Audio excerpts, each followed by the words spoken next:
Hello बच्चों, आज हम लोग पढ़ेंगे आपकी पाठ्य पुस्तक कृतिका से साहित्य अकादमी और ज्ञानपीठ पुरस्कार से सम्मानित महान साहित्यकार सच्चिदानंद हीरानंद वात्स्यायन अज्ञेय की रचना मैं क्यों लिखता हूँ। यह पाठ एक विचारात्मक निबंध है। इस पाठ में लेखक इस प्रश्न का उत्तर ढूंढने की कोशिश कर रहे हैं कि वे खुद या कोई भी साहित्यकार लिखता क्यों है। इस पाठ को समझने से पहले मैं एक छोटा सा उदाहरण देकर इसे स्पष्ट करना चाहती हूँ कि लेखक कहना क्या चाहते हैं, ताकि आप लोग आसानी से इस निबंध को समझ सको।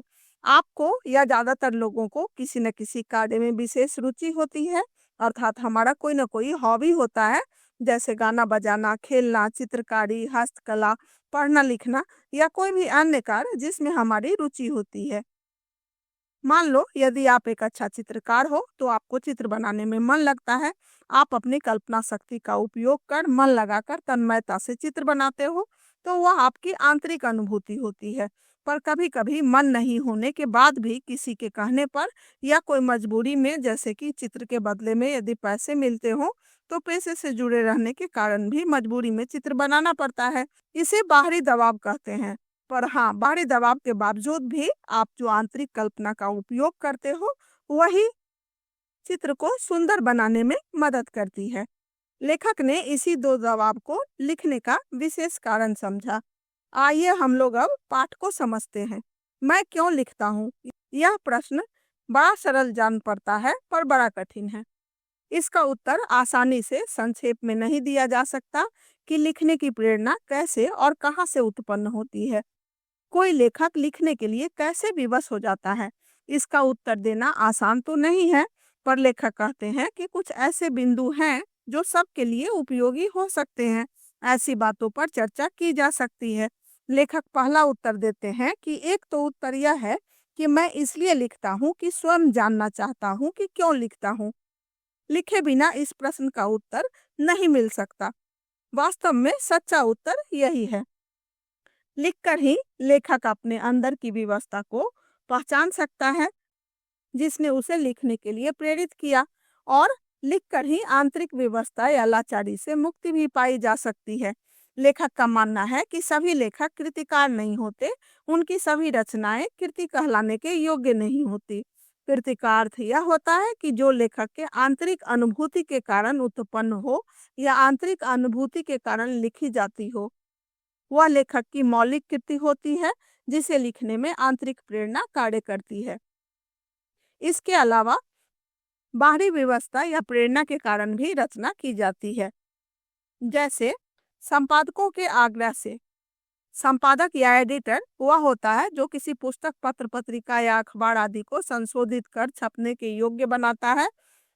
वह यदि किसी प्रसिद्ध लेखक से लिखने का आग्रह करता है, तब वह बाहरी दबाव कहलाता है, जिसके कारण लेखक संपादक को लिख कर देता है। प्रकाशक के तकाजे से प्रकाशक या पब्लिशर जो किसी पुस्तक, पत्र पत्रिका, अखबार आदि का प्रकाशन करता है, यदि वह भी किसी प्रसिद्ध साहित्यकार या लेखक से आग्रह करता है, तब लेखक उसके आग्रह को मानकर उसके लिए लिख कर दे देता है। इसके अलावा लिखने के बदले में यदि पैसे मिलते हो या वह किसी लेखन पेशा से जुड़ा हो, तब भी उसको मजबूरी में लिखना पड़ता है, अर्थात आर्थिक आवश्यकता के कारण भी लेखक को लिखना पड़ता है। ये सभी बाहरी दबाव होते हैं। हाँ, लेखक कभी यह स्वीकार नहीं करता कि उसकी कौन सी रचना आंतरिक प्रेरणा के कारण लिखी गई है या बाहरी दबाव के कारण। यह भी सत्य है कि कभी कभी बाहरी प्रेरणा पाकर भी लेखक उस रचना में आंतरिक क्षमता लगाकर उम्दा कृति तैयार कर देता है। इस प्रकार बाहरी दबाव भी भीतरी प्रकाश फैलाने का कारण बन जाता है। इस प्रकार की रचना में लेखक की सोच, उसका स्वभाव और आत्मानुशासन, अर्थात खुद पर कितना नियंत्रण है, इसका प्रभाव उसकी रचना पर पड़ता है। कुछ लेखक आलसी होते हैं। जब तक जरूरत ना हो या बाहरी दबाव नहीं पड़े, तब तक वह लिखना पसंद नहीं करते। परंतु लिखते समय वे अपनी आंतरिक कल्पना या क्षमता का भरपूर उपयोग करते हैं। ऐसे लेखकों की तुलना लेखक घड़ी की अलार्म से करते हुए कहते हैं कि यह कुछ वैसा ही है जैसे प्रातःकाल नींद खुल जाने पर कोई बिछौने पर तब तक पड़ा रहे जब तक घड़ी का अलार्म न बज जाए। ऐसे लेखकों के लिए बाहरी दबाव एक सहायक यंत्र के रूप में कार्य करता है, जिसकी सहायता से वह रचनाएं करता है।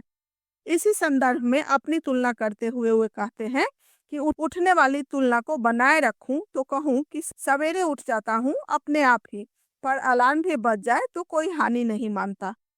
अर्थात भले ही मैं अपनी मर्जी से या आंतरिक प्रेरणा के कारण लिखता हूँ, पर बाहरी दबाव भी हो, जैसे किसी के आग्रह पर या किसी पेशे से जुड़े होने के कारण या पैसे मिलने के कारण लिखूं, तब भी कोई हानि नहीं होगी। लेखक दूसरा सवाल करते हुए कहते हैं कि यह भीतरी व्यवस्था क्या होती है, इसे बखानना या बयान करना बहुत कठिन है। इस प्रश्न के उत्तर को स्पष्ट करने के लिए लेखक अपनी एक कविता का उदाहरण देना चाहते हैं, जो उनकी आंतरिक अनुभूति के परिणाम स्वरूप लिखी गई। लेखक विज्ञान या साइंस के विद्यार्थी रहे हैं। अणु या एटम या मॉलिक्यूल क्या होता है, रेडियोधर्मी या रेडियो एक्टिव इफेक्ट क्या होता है, इसका किस तरह प्रभाव पड़ता है, रासायनिक पदार्थ की सबसे छोटी इकाई अणु परमाणु को भेदने की क्षमता रखने वाले विज्ञान के इस आविष्कार की जानकारी उन्हें पूरी तरह से थी, क्योंकि वो विज्ञान के ही विद्यार्थी थे।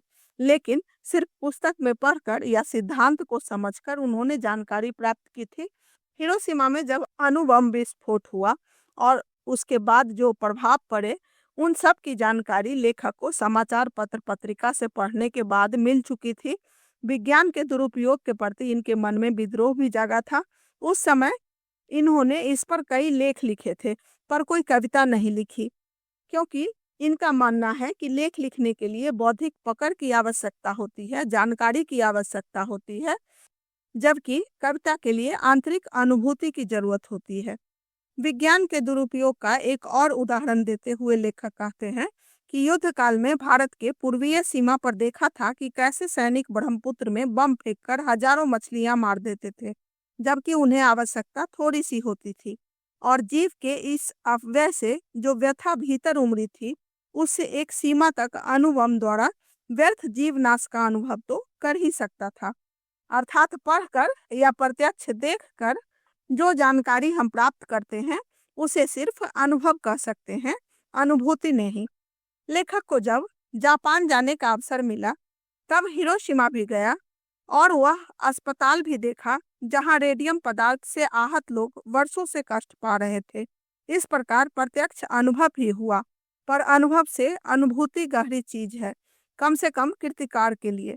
अनुभव तो घटित का होता है, पर अनुभूति संवेदना और कल्पना के सहारे उस सत्य को आत्मसात कर लेती है जो वास्तव में कृतिकार के साथ घटित नहीं हुआ है। लेखक अज्ञे ने प्रत्यक्ष अनुभव और अनुभूति में अंतर बताते हुए कहते हैं कि किसी घटना का घटित होने की जानकारी अनुभव होता है, पर अनुभूति संवेदना और कल्पना के माध्यम से उस सत्य घटना को आत्मा से महसूस करना होता है। इन दोनों घटनाओं से लेखक को जीवों के प्रति संवेदना का अनुभव हुआ और विज्ञान के दुरुपयोग का अनुभव भी वो गहराई से किए। अनुभव से एहसास गहरी चीज होती है, जो लेखक के लिए अत्यंत महत्वपूर्ण होता है। एहसास के लिए जरूरी नहीं कि घटना सामने ही हो, बल्कि उससे आंतरिक जुड़ाव महसूस करना अनुभूति है। अनुभूति होने पर ऐसा लगता है कि घटना मेरे सामने ही घटित हुआ है, मैं उसका साक्षी हूँ। यही अनुभूति प्रत्यक्ष कहलाता है। लेखक कहते हैं कि हिरोशिमा में सब देखकर भी तत्काल कुछ लिखा नहीं, क्योंकि इसी अनुभूति प्रत्यक्ष की कसर थी। फिर एक दिन वही सड़क पर घूमते हुए देखा कि एक जले हुए पत्थर पर एक लंबी उजली छाया है। विस्फोट के समय कोई वहां खड़ा रहा होगा और विस्फोट से बिखरे हुए रेडियम धर्मी पदार्थ की किरणें उसमें रुद्ध हो गई होंगी। जो आसपास से आगे बढ़ गई, उन्होंने पत्थर को झुलसा दिया। जो उस व्यक्ति पर अटकी, उन्होंने उसे भाप बनाकर उड़ा दिया होगा। इस प्रकार समूची ट्रेजेडी जैसे पत्थर पर लिखी गई। हिरोशिमा में सब कुछ देखकर भी लेखक ने कुछ नहीं लिखा, क्योंकि उन्हें भीतर की अनुभूति के स्तर पर विवशता नहीं उत्पन्न हुई। परंतु एक दिन जब उन्होंने जले हुए पत्थर पर लंबी उजली छाया को देखा, तब उन्होंने महसूस किया कि बम विस्फोट के समय वहां कोई खड़ा होगा। विस्फोट के कारण फैली हुई रेडियम धर्मी पदार्थ की किरणें उसमें समाकर रुक गई होंगी। जो आसपास बढ़ गई, उसने पत्थर को झुलसा दिया। जो उस व्यक्ति में अटक गई वह उसे भाप बनाकर उड़ा दिया होगा। उस व्यक्ति के खड़ा होने के कारण उतना दूर का पत्थर जला नहीं, जिससे उसकी छाया वहां पर अंकित हो गई। इस दुखद घटना का चित्र पत्थर पर अंकित हो गया। उस छाया को देखकर लेखक को ऐसे लगा जैसे उन्हें किसी ने थप्पड़ मार दिया हो, उन्हें पूरी तरह से झकझोर दिया हो। आज तक उनके पास हिरोशिमा से जुड़ी हुई जो जानकारी थी, जो इतिहास बन चुका था, अचानक जलते हुए सूर्य की भांति यादों में साकार हो उठा, जिससे लेखक का मन व्याकुल हो उठा। उन्हें ऐसा लगा कि जैसे उनके सामने ही यह घटना हुई हो और वे उस घटना के साक्षी बन गए हों। लेखक की आंतरिक व्यवस्था जाग उठी, जो विस्फोट की जानकारी से बढ़कर अनुभूति में बदल गई, जिसके कारण अचानक एक दिन हिरोशिमा पर कविता लिखी, वो भी जापान में नहीं, भारत लौटकर रेलगाड़ी में बैठे बैठे। यह कविता अच्छी है या बुरी, इससे मुझे मतलब नहीं। मेरे निकट वह सच है, क्योंकि वह अनुभूति प्रसूत है। यही मेरे निकट महत्व की बात है।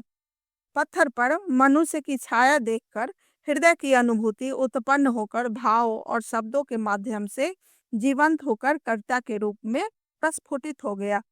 सन 1959 में प्रकाशित अरि ओ करना पढ़ा में काव्य संग्रह में संकलित अज्ञेय की हिरोशिमा कविता यहाँ दी जा रही है। एक दिन सहसा सूरज निकला, अरे क्षितिज पर नहीं, नगर के चौक धूप बरसी, पर अंतरिक्ष से नहीं, फटी मिट्टी से छायाएं मानव जीवन की दिशाहीन। सब ओर पड़ी वह सूरज, नहीं उगा था पूरब में, वह बरसा सहसा बीचों बीच नगर के। काल सूर्य के रथ के पहियों के ज्यों अरे टूटकर बिखर गए हों दसों दिशा में। कुछ क्षण का वह उदय अस्त, केवल एक प्रज्वलित क्षण की दृश्य सोख लेने वाली दोपहरी, फिर छाए मानव जन की। नहीं मिट्टी लंबी हो होकर मानव ही सब भाप हो गए। छायाएं तो अभी लिखी हैं झुलसे हुए पत्थरों पर, उजड़ी सड़कों की गज पर। मानव का रचा हुआ सूरज मानव को भाप बनाकर सोख गया। पत्थर पर लिखी हुई यह जली हुई छाया मानव की साखी है। तो इस प्रकार हिरोशिमा में जिस तरह विज्ञान का दुरुपयोग हुआ, वह मानवता के इतिहास में एक काला दिन है और मनुष्यता के लिए कलंक भी है। विज्ञान का सही उपयोग हमें प्रगति पथ पर अग्रसर करता है, आगे ले जाता है, लेकिन उसका दुरुपयोग यदि नहीं रोका गया तो मानवता के अस्तित्व के लिए खतरा बन सकता है। तो बच्चों, संक्षेप में यह कह सकते हैं कि लेखन एक आंतरिक यात्रा है जो बाहरी दुनिया से आपको जोड़ती है। लेखक अपनी भावनाओं और अनुभवों को लेखन के माध्यम से व्यक्त करता है। भले ही बाहरी कारण के कारण भी लेखक लिखता है, लेकिन मुख्य प्रेरणा हमेशा लेखक की अपनी आंतरिक दुनिया से आती है। मुझे उम्मीद है कि आप इस पाठ को बेहतर ढंग से समझ चुके होंगे। यदि आपको यह पाठ समझ में आ गया हो तो आप मेरे चैनल को सब्सक्राइब कीजिएगा, ताकि आपको प्रत्येक पाठ का ऐसे ही विश्लेषण मिले और प्रश्नों के उत्तर मिले। ठीक है, और कोई भी दिक्कत हो तो आप कमेंट सेक्शन में लिखकर पूछ सकते हो। तब तक के लिए बाय।